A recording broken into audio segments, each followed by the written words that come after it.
Thank you for joining this episode of our webinar series on best practices in eDiscovery. Today's session is a lawyer's guide to advanced search strategies for finding evidence in eDiscovery. Conducting effective searches in eDiscovery is an increasingly important function given the tsunami of ESI and fragmentation of ESI sources. For those of you who aren't familiar with that acronym, ESI stands for Electronically Stored Information. My name is Jeff Fugit. I'm the Chief Revenue Officer for Lexis, and I'll be the moderator for today's event. We've got a ton of information to cover, so I'll jump right in. Based in Austin, Texas, we serve almost 9,000 eDiscovery and legal professionals with our cloud-based eDiscovery platform, and we've been doing this for more than 16 years. We have the industry's most affordable and full-featured DIY cloud-based eDiscovery platform. We have the industry's fastest eDiscovery processing and document review platform. And we deliver the industry's fastest return on investment per a study that was done by G2 Crowd. We have a full forensic lab staffed with Celebrite certified forensic investigators who perform targeted and full forensic collections. And we have an experienced eDiscovery team that has specialists and expert consultants who are all ACED certified and ready to assist on a moment's notice. If you'd like a demonstration of our platform, simply email us at sales@lexis.com and we'll get that scheduled for you. About our webinars take place monthly and cover a variety of relevant forensic and eDiscovery topics, trends, best practices, and strategies. We do have limited seating, so be sure to register early for the sessions that are of interest to you. If you have technical issues or questions, please email webinars@lexis.com and we'll address those right away. Our webinars are available online at lexis.com for viewing via streaming video or downloadable as a PDF presentation or MP3 podcast. You'll find this webinar and a complete listing of other webinars at lexis.com. To be notified of future live and on-demand events, please email us at webinars@lexis.com or follow us on LinkedIn. And really, that last point, you should really follow us on LinkedIn because we've launched a webinar brief series there. And these are videos that are 5 minutes or less and cover some great eDiscovery and forensic topics. It's a quick way to sharpen your eDiscovery and forensic knowledge and skills. And the latest webinar brief that we posted on LinkedIn is titled, Learn How to Build an ESI Data Map for Your Case. There's a lot of utility there. Joining us today is Erin Derby. Erin is the Professional Services Director at Lexis and a seasoned eDiscovery professional. She specializes in working with clients handling eDiscovery and complex litigation and requiring a high level of precision and expertise. She is ACED certified and has over 10 years experience with both plaintiff and defense law firms. Before I turn it over to Erin, I'm going to cover some of the industry trends that we're seeing, as well as ask for your participation in some polling questions to set the stage for today's presentation. Our industry is really fascinating because of the dynamics and forces that are shaping modern cases. The tension between discovery and privacy, with proportionality in the middle attempting to help mitigate the dispute to a degree. However, the tsunami of ESI is undeniable and is a tremendous force in this process. I'm sure you already know this, but maybe some of these items will be enlightening to you. Facebook generates a massive 4 petabytes of data each day.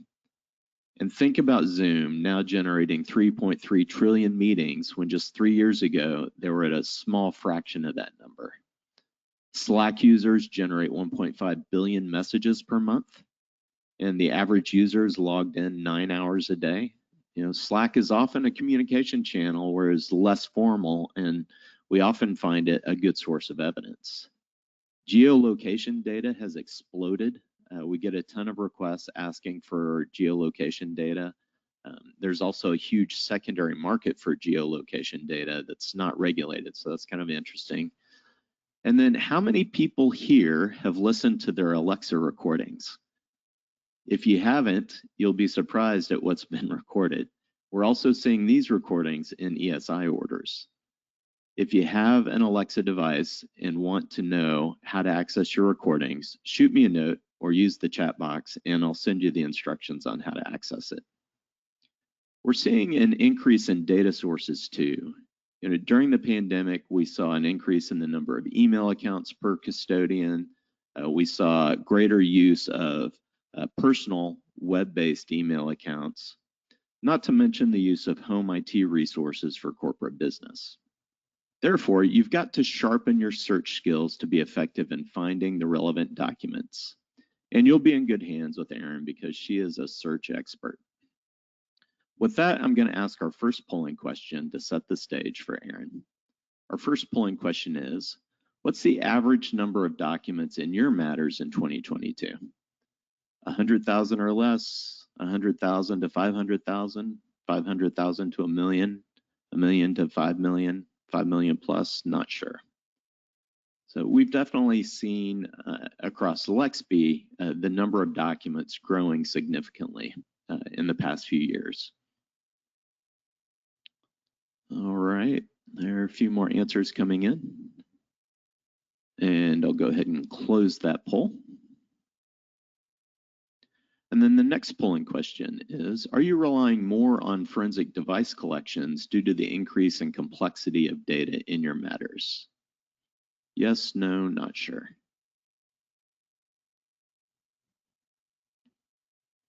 All right, I'll close that poll, and thank you for participating in our polling questions today.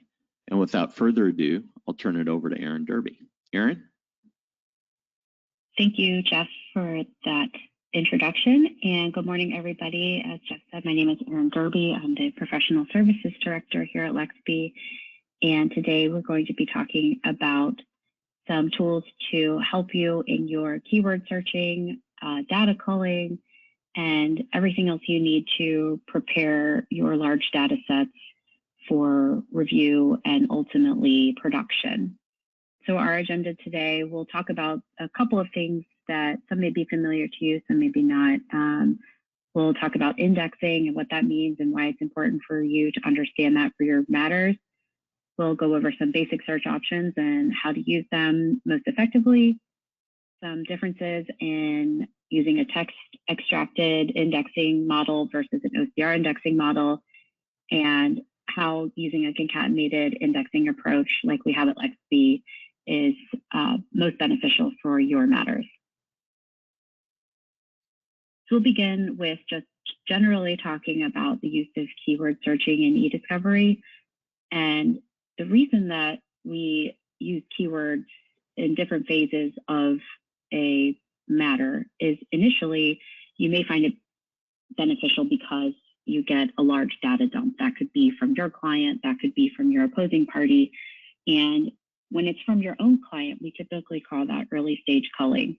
So that could be maybe your client sends you a lot of email files, but they're not targeted to any type of specific date range or relevant terms. It could be that you get a large dump from your opposing party, lots of productions, and you need to get through it quickly and identify the information that's most important for responding to your discovery, or in the case of your own client, just getting a handle on what your client's bringing to the table as far as preparing for your own strategy. So that's when you would use keywords to look at the data that you have, and based on what you know about your case, after talking to custodians, talking to your own client, reading over the potential complaint from your opposing party, honing in on the keywords and the phrases that are going to bring up the most relevant documents, and then hopefully being able to suppress the things that are not.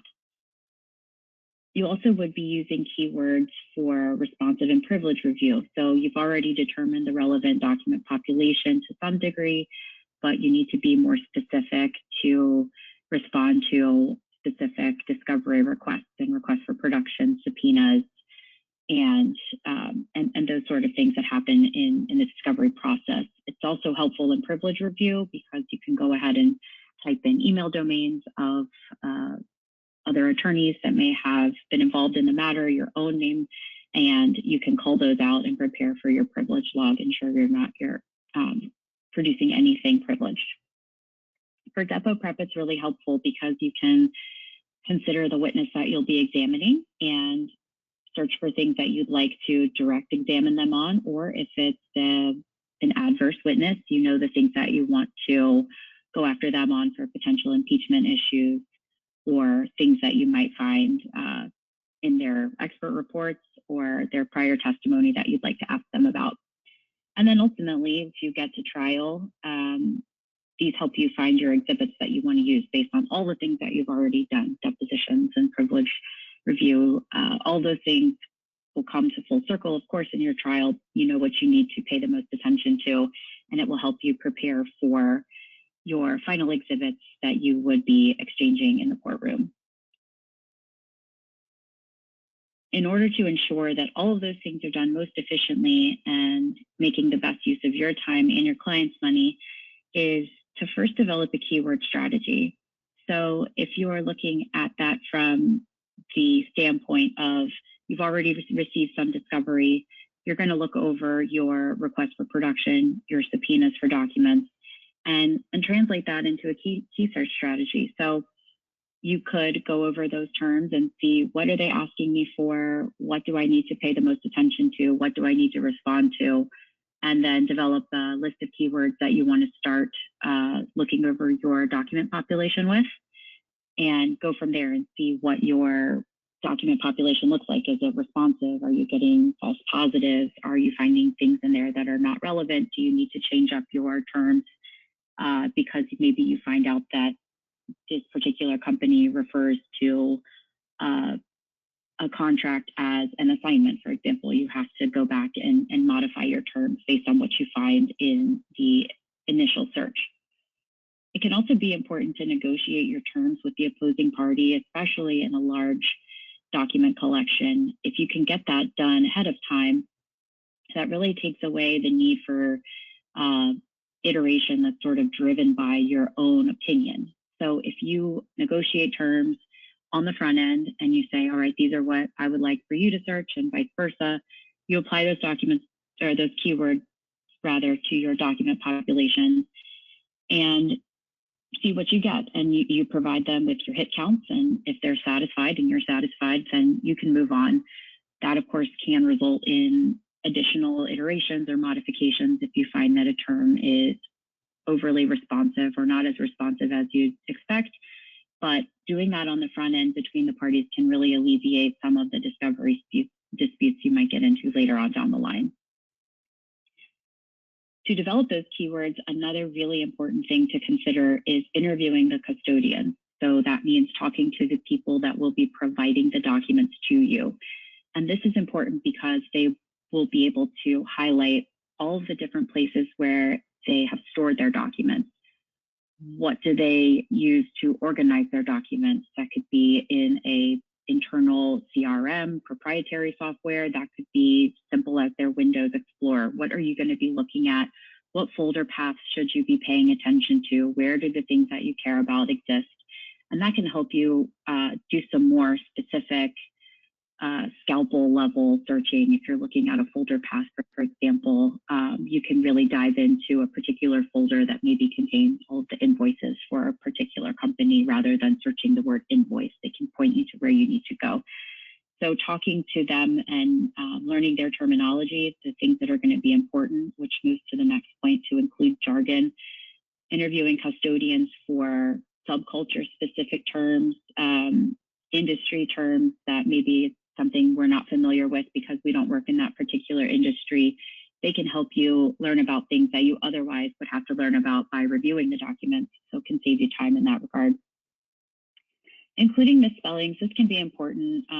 We'll talk about it a little bit more when we talk about the use of the Boolean limiters here, but also OCR quality. If you find that you have a case that is old or you're scanning a lot of documents in, we'll discuss OCR a little bit later, but you're only going to get search results that are as good as your indexing. And the indexing is, of course, based off of the native document that you're provided, as well as the OCR text that's available to be extracted from the document. So including a fuzzy search helps you in the event of an OCR error, or it can help you if somebody just has a typo in their email for a name something that's very specific that you're looking for. By using a fuzzy search methodology, you can ensure you're not missing anything because of typos or OCR errors. So the pros of keyword searching, obviously this is very fast compared with other document search methodologies. For example, linear review and looking for terms and then writing them down and trying to find things with a control F, for example. In the old days, that might be the best way to locate relevant pages and documents, but now, thankfully, we have much better tools. So you can do a keyword search individually when you're just trying to wrap your arms around the data that you have.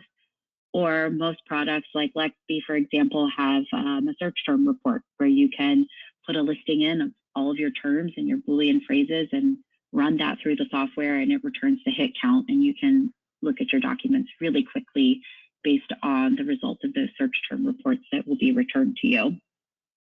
And because it's fast, of course, it's inexpensive. It's lower cost to your client, lower cost for your time, and it can help you get to the additional parts of the litigation that will demand more time from you, which will be, of course, the review and the exchange of documents, depositions, etc. The quality of a keyword search is very good because, of course, it's machine run, it's algorithms, it's things that people have worked very hard to develop the technology to provide accurate results. And it helps you get through a lot of documents without that human error. So if you know you're looking for something, the computer's not going to miss it, whereas a tired reviewer or somebody that loses their place, those kind of human errors are taken out of the equation when using this keyword searching methodology.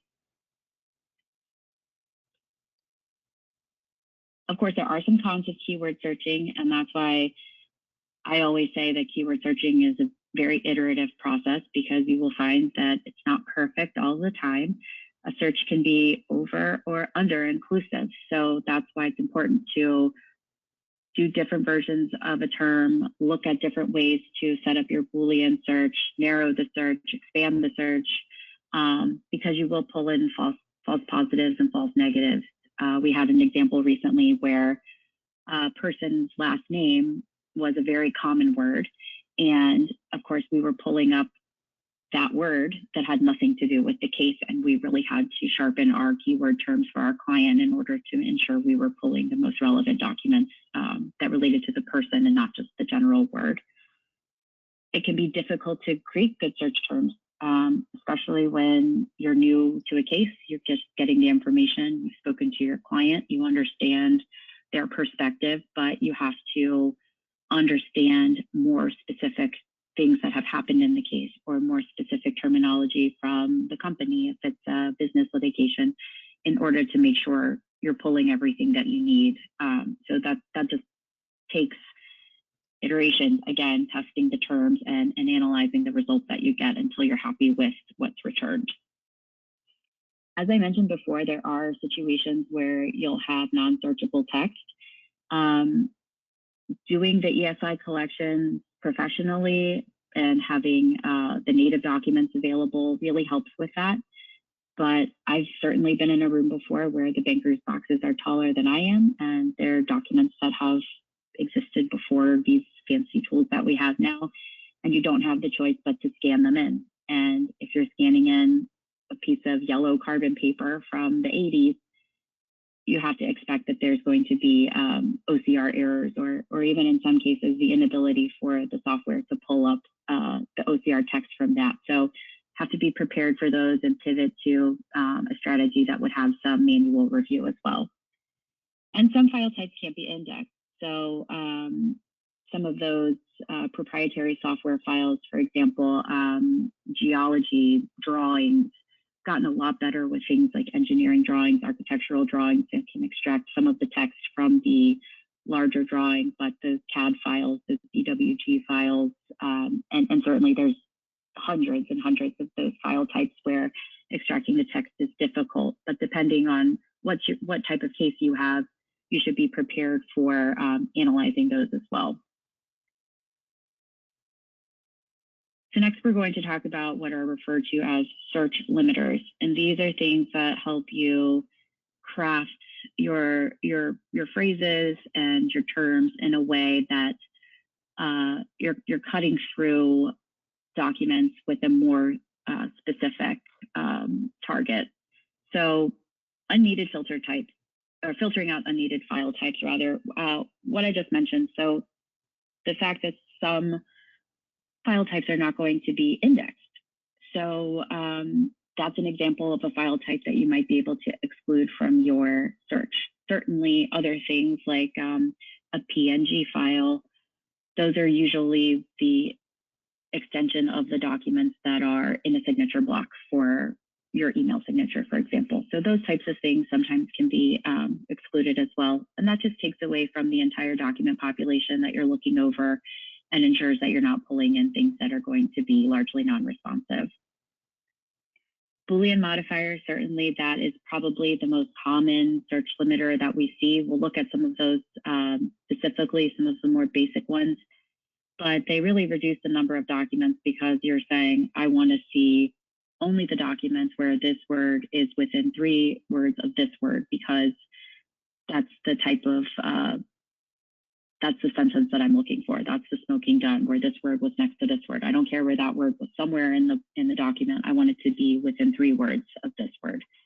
It also helps you exclude documents that have a word, but maybe you don't care about the documents where this word is there, but not this word, and you know that you're really looking for something specific. Boolean modifiers are really, really helpful and help a lot with locating a document that's very important to you.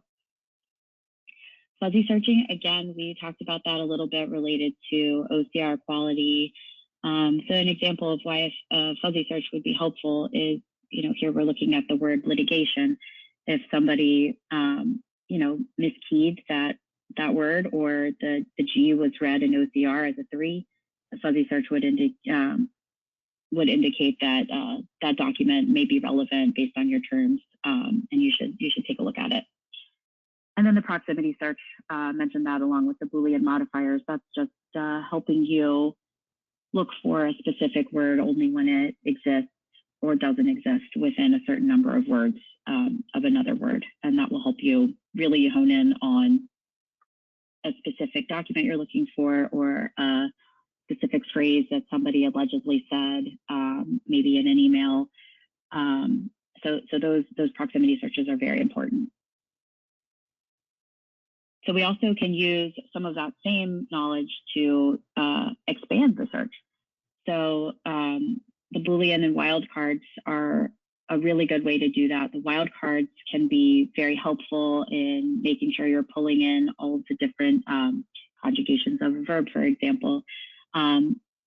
These Boolean modifiers that we're looking at here, these are the and, or, and the not. These are the most common Boolean modifiers that you see, and the examples of how those work is here.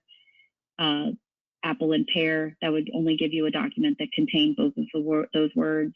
An or situation would only return documents that contain the words apple or pear, not just apple by itself. And then the not, apple, not pear, that's going to give you the documents that only have the word apple and not the word pear. You can use parentheses to combine these into really complex strings. I've seen strings that are,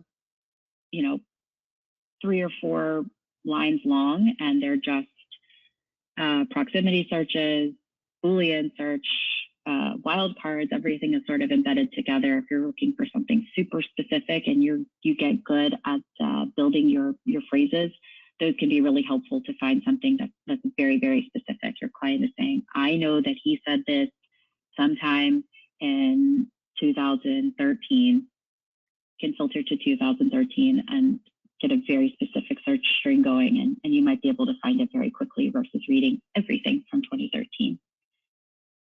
So talking about wildcards can be important for different verb endings, like I mentioned before. The single character wildcard here is when you're looking for something like apply or apple. Those can be used it also with the wildcard in the middle of a word. So you're looking for something very specific. I don't see them using the single wildcard very often, but it can be helpful in certain instances. Typically what we see is this multi-character wildcard, which is the asterisk, that can be used to find any document that contains a word with APPL and then any number of characters after that. So that helps with different tenses, conjugation, and then also if you're looking for contract, construct, anything like that, anything that starts with those same X amount of letters will return results for you to look over and see if you care about them. Now, this is something that I run into clients often get very frustrated by this step, and it is such an important step. And I think it comes down to not wanting to spend more time on something that they think has already been discussed. And, you know, I'm ready to get my review started. I don't have a lot of time, but this step, skipping this step can be really, really detrimental to your overall discovery process. So that is testing your keyword search results. If you get a hit count for your initial keywords, or even maybe you've gone through several iterations, it's important to look at not just the number of hits that are returned, but also take a look at the documents that are part of that. So testing a sample is going to be important to make sure that you're getting what you intended to get or what you hope to get, and you're not missing something or not getting a bunch of non-responsive stuff. If you're not willing to take the time to go through a few iterations of your terms, you're either going to be spending more time getting rid of things that are non-responsive or irrelevant. And in the end, I think the goal is to save time, but spending some time on the front end and making sure you have what you need is going to save you a lot of grief later on in discovery disputes, not necessarily finding something you would have expected to find, being surprised that this term didn't return this document. It's really important to look over your results. And then look for ways to limit or, you know, expand the search. And that might be creating new keywords. We see all the time where somebody said, wow, I really thought that this was going to be enough. But as I've been reviewing the documents from my sample set that I've been testing, I've learned that these other words, these other phrases are going to be really important to what I need. And then, you know, again, making sure that that fuzzy searching is turned on. And then concept searching is another nice way, especially during early stage culling. Concept searching is available in some discovery tools so that you can find synonyms of a word. So if you're not comfortable with the company jargon or the terminology that they're using, by turning on that concept search, it's also going to pull in any synonym of the word that you're looking for. So that can be really helpful when you're just learning about your documents and how your clients refer to things. So it's important to just always remember it's an iterative process. It's unlikely that you're going to get it perfect the first time. And if you can sit down with your litigation team, the people who have reviewed the documents, your client, and get a keyword strategy set early, that's going to save you a lot of time in the long run to get you a set of documents that really, really matter to your case and filter out the irrelevant and non-responsive things. So ways to improve the searchability of your documents, independent of this keyword strategy, is starting from the beginning. And that's understanding your data collection. This can be an intimidating step for people that are not familiar with technology. My background, of course, was in litigation on the firm side for a long time, and coming into a role in eDiscovery, this was something that I had to work to understand.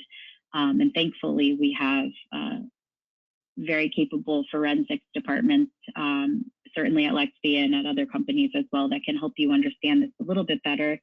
But understanding the composition of the collection, what's inside of what your client provided to you, what file types are in there? Are there going to be files that need to be looked at with a special software? Are there files that are going to need to be expanded? So what we call container files, like a zip file, for example, is a basic container file.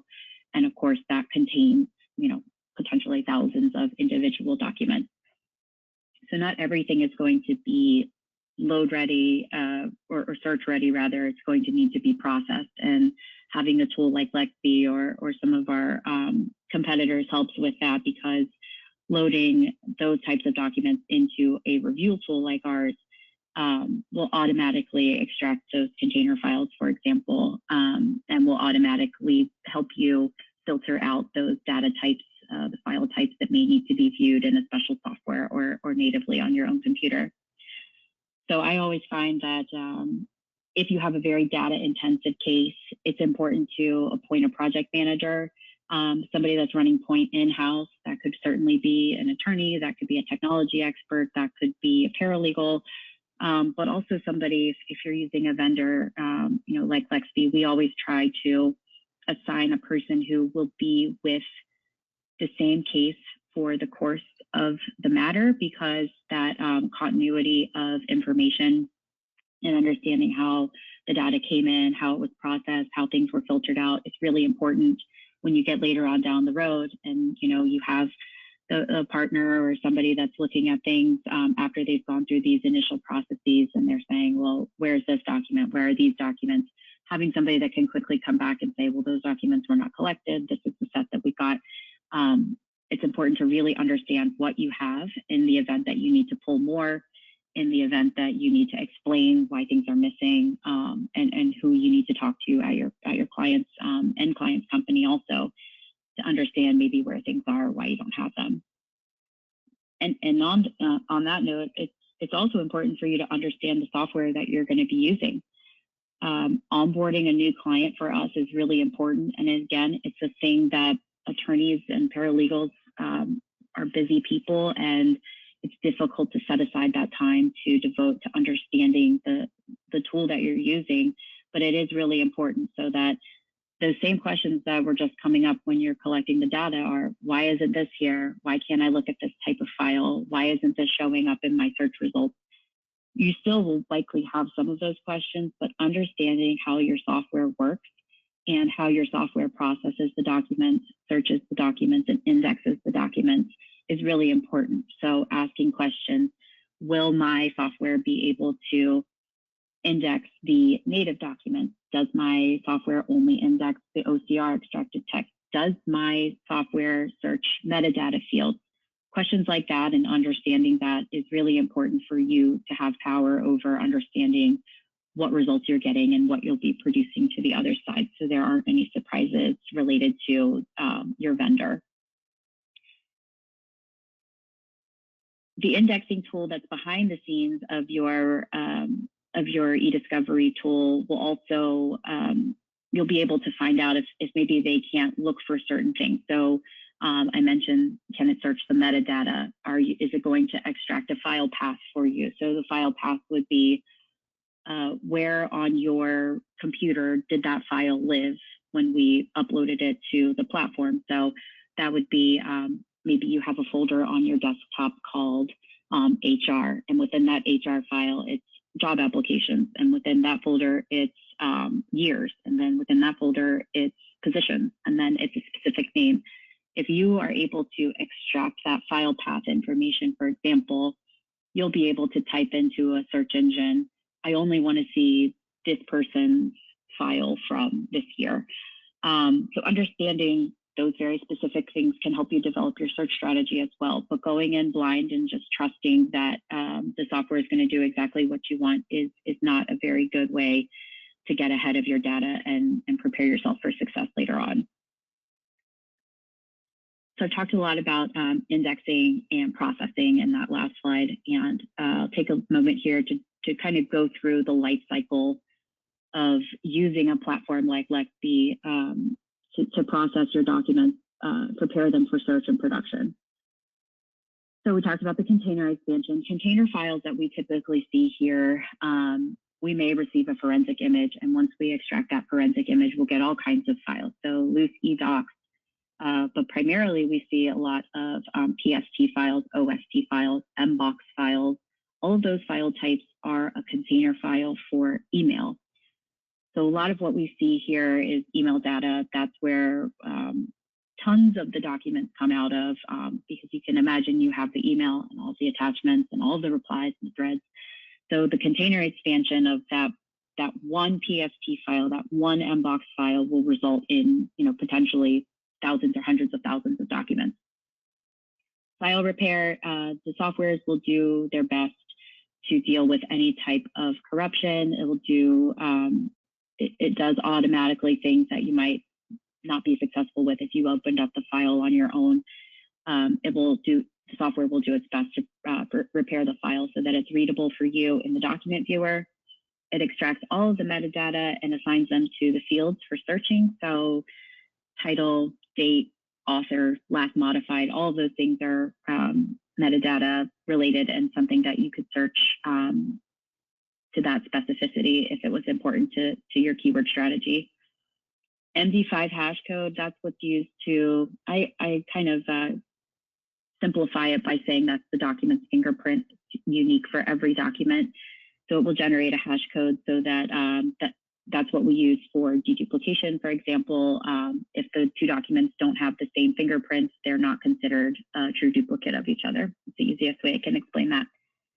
System file identification and DNIS that helps get rid of some of those file types that will not be evidentiarily important to you. Most likely it's printer drivers, database files, things that you wouldn't be able to review anyway because it's just a data file. Deduplication exists in this processing step. That's when we can run deduplication over the documents, and then during your review, you can suppress duplicates. The software will typically preserve the place that the duplicate file came from, the place being the custodian usually. So you can still say, this is the document I'm producing to you, but it also existed in this person's mailbox, this person's mailbox, and this person's mailbox, but you don't have to review it 4 times and you don't have to produce it 4 times. I mentioned this already, email attachment extraction. So this processing step will ensure that your email families stay together. So you'll have the email that was sent, and then any attachments that were sent with that email will appear behind the document, and that will happen automatically in production. At least in Lexis, when everything is produced, the parent, we call it the parent email, and all of its children attachments will be produced in line with each other automatically, so you don't have to worry about things getting separated. There are things behind the scenes that help those documents stay associated with each other. A time zone I'll set for emails to help you during your review. If you set a document at East Coast time during processing, that just means that the timestamp you're looking at on that document indicates the time that was sent in Eastern time. That's helpful for not having to do that conversion in your head when you're reviewing. You can certainly set it for whatever time zone you like, but having that determined during processing, this is also something that's negotiated typically at the time of your eDiscovery order. How should emails be processed? That's something important to consider also, so there's no confusion about the times when people are doing their review. Custodian assignment is helpful for filtering out documents that belong to a particular person. So if I receive Joe Smith's email box, I would want to assign all of the documents that come out of that email file to Joe Smith, so that later on when I'm searching and filtering, I can say I want to find anywhere where Joe Smith mentions the word dog, but I don't want to have to look at the other 6 custodians' emails. I only care about when Joe Smith said dog. So custodian assignment is important too. Native text extraction, we'll talk about why that's important, but that's the ability to extract the text from the native document itself. Native document, for example, would be an Excel sheet. Those will pull out any hidden sheets, any hidden columns. It will still extract the text from that file. OCR of images, that's important for embedded images in a native file. So that could be graphs, charts, drawings, those types of things. How does the processing OCR your files? And then indexing and extracting that text. How do they handle that? So an index, what is an index and why is it important? Again, the most simple way I can explain this, like the MD5 hash, it's simplifying it, but the index that you would find in your chemistry textbook in college, let's say you want to find a very specific thing, and if you don't have an index, what would you do? You'd have to open the book and look at every page until you found the word that you cared about. But with an index, you can flip all the way to the back and you can see every page where that word is mentioned. The index in an eDiscovery platform works in much the same way, in that when you upload your documents and it goes through all the processing steps that we just talked about, an index is available behind the scenes. So when you go into our search engine or you ask for a search term report, the platform doesn't have to look at every document. It's already done that, and it knows where that document lives or where that term lives. And so that's how it's able to return documents really quickly. So it allows for precision and the preservation of the results in some type of report or other manner, so that every time you're uploading new documents, the index is getting updated. And that's the way that our products are able to return these search results so quickly. It's because the place where they live already has been preserved.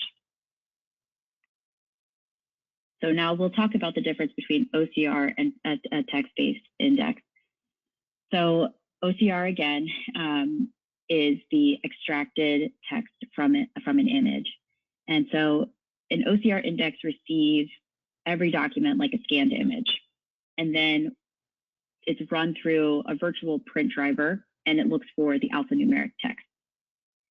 Any identified text is listed, and then it's indexed based on how it looks to the OCR software, and that makes it searchable in your review platform. So these are some examples of how an OCR index would pull out terms rather, and then provide them in the index later. So it distinguishes the light and dark pattern, and based on the information that exists in that OCR software, it makes associations based on how the individual character looks.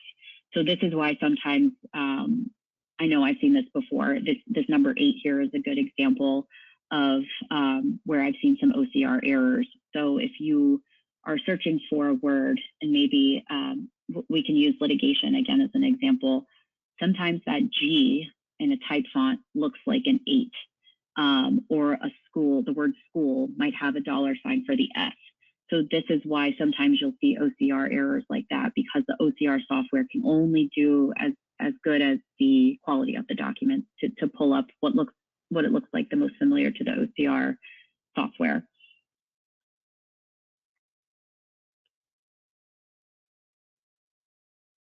So for an image-based index, the search results are generated from the image of a document. So in Lexis, we take the native file and we convert it to an image, a PDF file, and then OCR is applied to make the text searchable.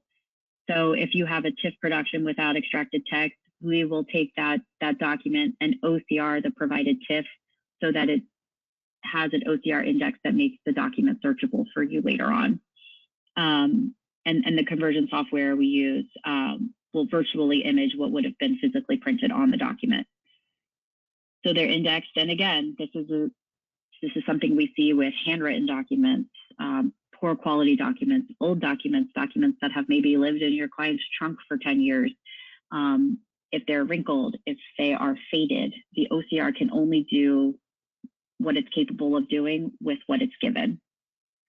And data that can be missed with an OCR index, if the tool you're using only has OCR indexing capabilities, you won't be able to pull headers, footers, notes, comments, red line revisions, highlighted text, hidden sheets on Excel, hidden columns on an Excel, and other types of things that are not available by just looking at the document with your eyes.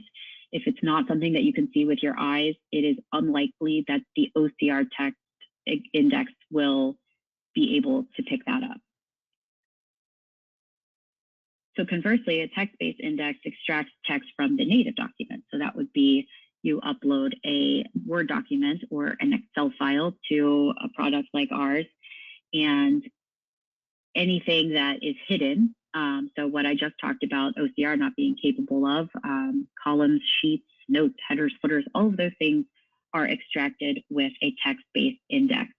And that would also include the BCC field, which is not available. Again, if you look at the email, you can't see the BCC field, but it exists in the information that's in that native email itself. Non-text files, so scanned documents and embedded text, will not be indexed. So that would be if you have an Excel sheet where there is a graph that was created in another software that's sort of inserted into that Excel sheet or that PowerPoint slide. The PowerPoint slide itself and notes associated with that PowerPoint slide, anything that was entered on the PowerPoint slide itself in typing would be extracted and indexed, but that graphic image that was created somewhere else would not be able to be scanned. So you miss the indexing of the image that, you know, the OCR index would be able to pull out. So here we'll look at the pros and cons of each. So the OCR index can handle embedded images, charts, budgets, scan documents, and it cannot handle Excel, hidden cells, comments, track changes in the BCC field. And then, of course, you look at the text-based index, and the strength of one is the weakness of the other. So how do you know which one to choose for your case when you're evaluating eDiscovery providers or software providers in-house that you're going to use? How do you know which one is better? So to take a closer look at the example of looking at hidden sheets. So in an Excel sheet, you can have a tab at the bottom here. You'll see we're looking at this Excel sheet, Government Affairs, Atlantic Seaboard Region Budget.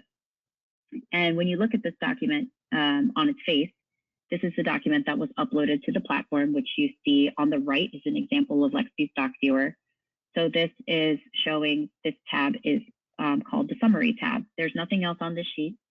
There is no indication that anything else is available. So Lexi is going to, if Lexi is an OCR-based index, we won't be able to find anything on this sheet that might be hidden. We search for the word Connor, and if this was a typical OCR index, there's no Connor on these in these Excel cells. It's just states and related budget items.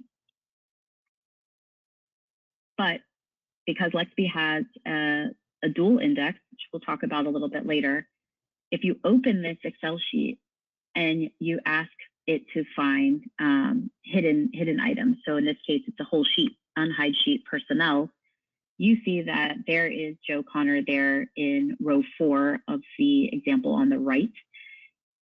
So by just having an OCR index, you would totally miss this other sheet entirely. But because you opened the sheet natively and investigated it a little bit more, you say, wow, well, there was a whole other sheet in here, and I would have missed this if I didn't look for it. So if you only had an OCR index in your review platform, you would not have this information available to you. And unless you downloaded the document and looked at it on your own computer, you could totally miss it. So here we have the example where it's showing you that in Lexi's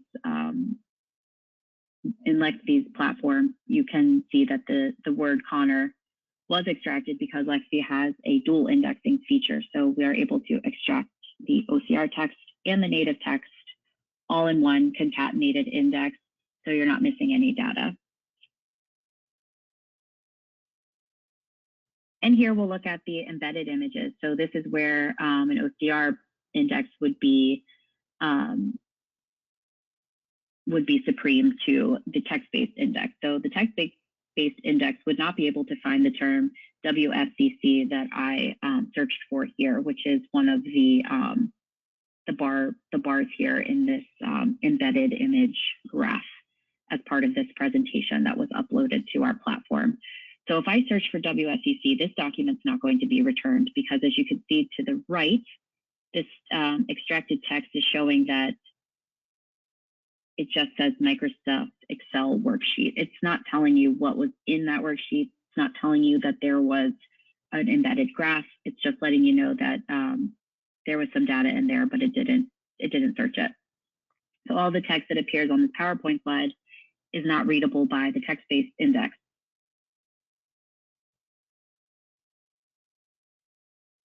So jumping off from there, we will talk about metadata and the importance of searching metadata.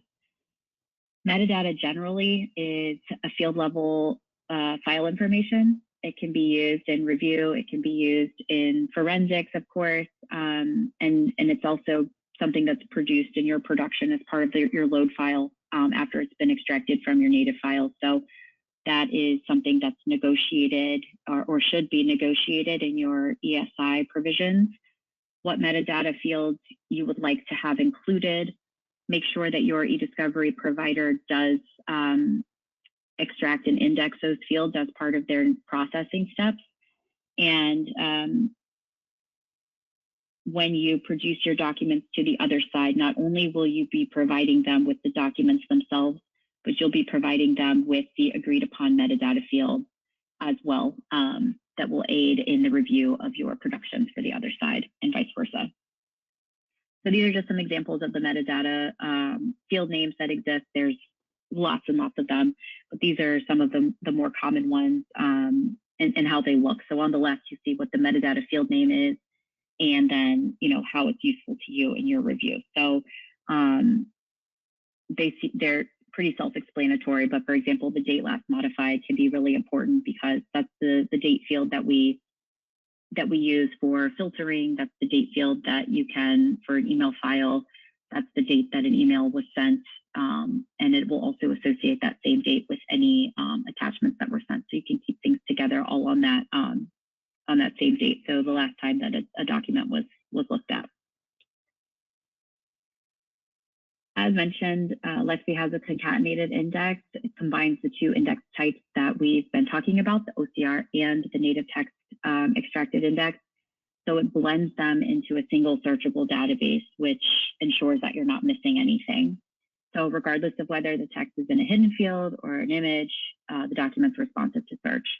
We call this our Uber index, and it also includes translated documents and metadata indexes into the index as well. So everything is included in one place, so you don't have to go back and forth between two different indexing types to make sure that you're picking up everything that you care about.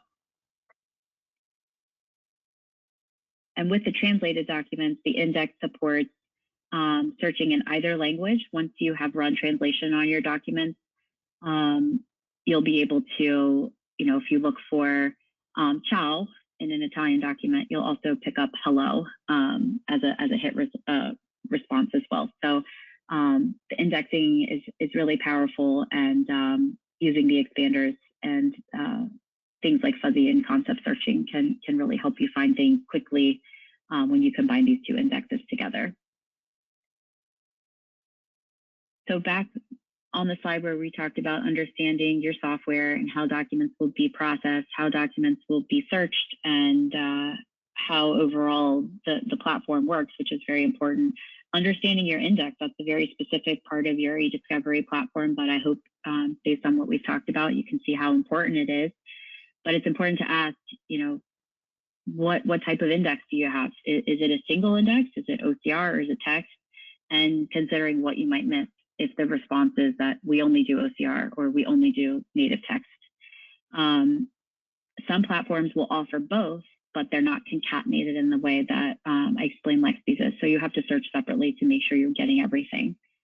Some platforms do not index the metadata in a way that's searchable. It might be something you can filter on. So maybe you could filter on the sender's name, but you couldn't search by the sender's name.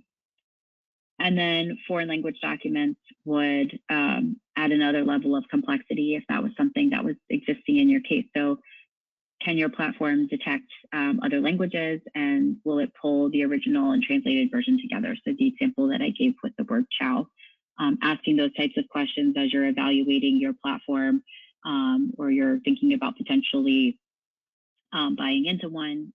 Understanding the index is just as important as any other feature, if not more important than any other feature that you'll be looking at. So to summarize, the quality of your search index, it will directly affect the outcome of your case. It says can here in the first bullet, but I think it will affect the outcome of your case. Certainly your mental health and well-being while you're doing your searching and production. If your index is not good, you're going to have a very trying time getting to the point where you need to produce the documents, and certainly afterwards when you're served with motions to compel and asking questions about why your search terms didn't pick up documents that they have on their database, but you didn't find in yours. Keyword searching is an iterative process, and it will take several attempts before you can settle on your terms and the workflow that you're going to use to prepare for review and production.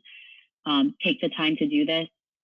It's something I've seen clients decide to skip over it, and they are not happy with that choice later on. And the clients that take some more time on the front end are able to find themselves in a much smoother review process because they have developed really good terms and sampled them to ensure that they're getting exactly what they care about. Understand your index, how your index works for your eDiscovery platform. We talked about that enough. I don't want to beat a dead horse, but I hope that, one of your takeaways is asking questions and understanding how your documents are being indexed. So you make sure you're pulling out all the information you need.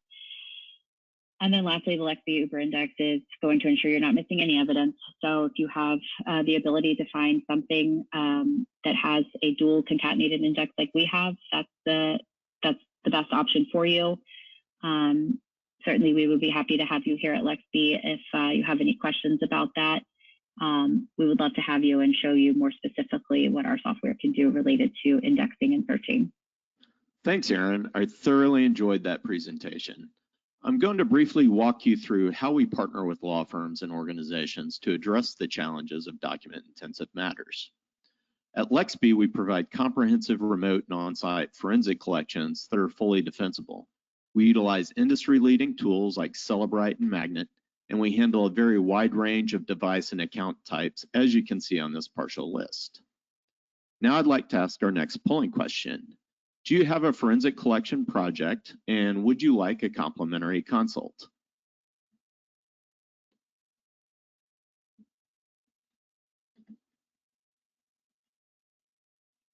All right, thanks for answering that polling question. I'll close that poll. With Lexis eDiscovery platform hosted at Amazon Web Services, you get on-demand capabilities that scale to address the needs of your case. With Lexis cloud infrastructure, you can get from document ingestion to review faster and get your productions out the door faster. And as I mentioned before, we're serving almost 9,000 legal and eDiscovery professionals with our platform. All of your remote or mobile connected employees can access the Lexis eDiscovery platform via web browser. Works great on Macs, PCs, iPhones, and Android devices, although I wouldn't want to do a large document review on those small screens. But I wanted to point out that Lexis is a single end-to-end eDiscovery platform. Unlike many eDiscovery providers, you don't have to move your data from one solution to another. Lexis has fully integrated processing, review, analytics, case timelining, artificial intelligence algorithms, and production capabilities. We also have our own AI algorithms and predictive coding, which other providers often outsource to third parties. Here are a couple brief examples of the quality of our service that we provide to those nearly 9,000 legal and eDiscovery professionals.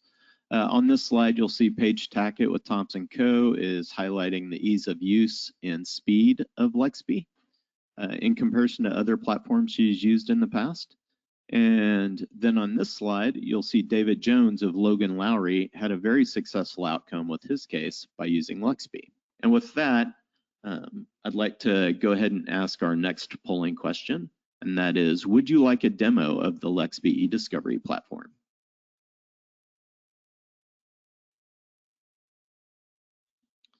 All right, we've got a few more answers coming in.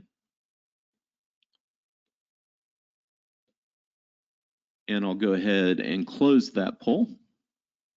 All right. Well, thank you again for attending today's session. We'll be making the following available to webinar attendees: a recorded streaming version, an MP3 podcast, as well as a PDF. Please let us know if you have any questions or comments about this webinar or suggestions for future topics.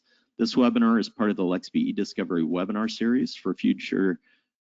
For notices of future live and on-demand webinars as part of this series, please email us at webinars@lexis.com or follow us on LinkedIn. And with that, I'd like to thank Erin for presenting today, and I'd like to thank all of you for attending. If you would do me a favor, please fill out the survey at the end of today's session, because we want to continually improve this program, and we certainly value your advice. Watch your inbox for an invite to our next webinar on best practices in eDiscovery, and take care.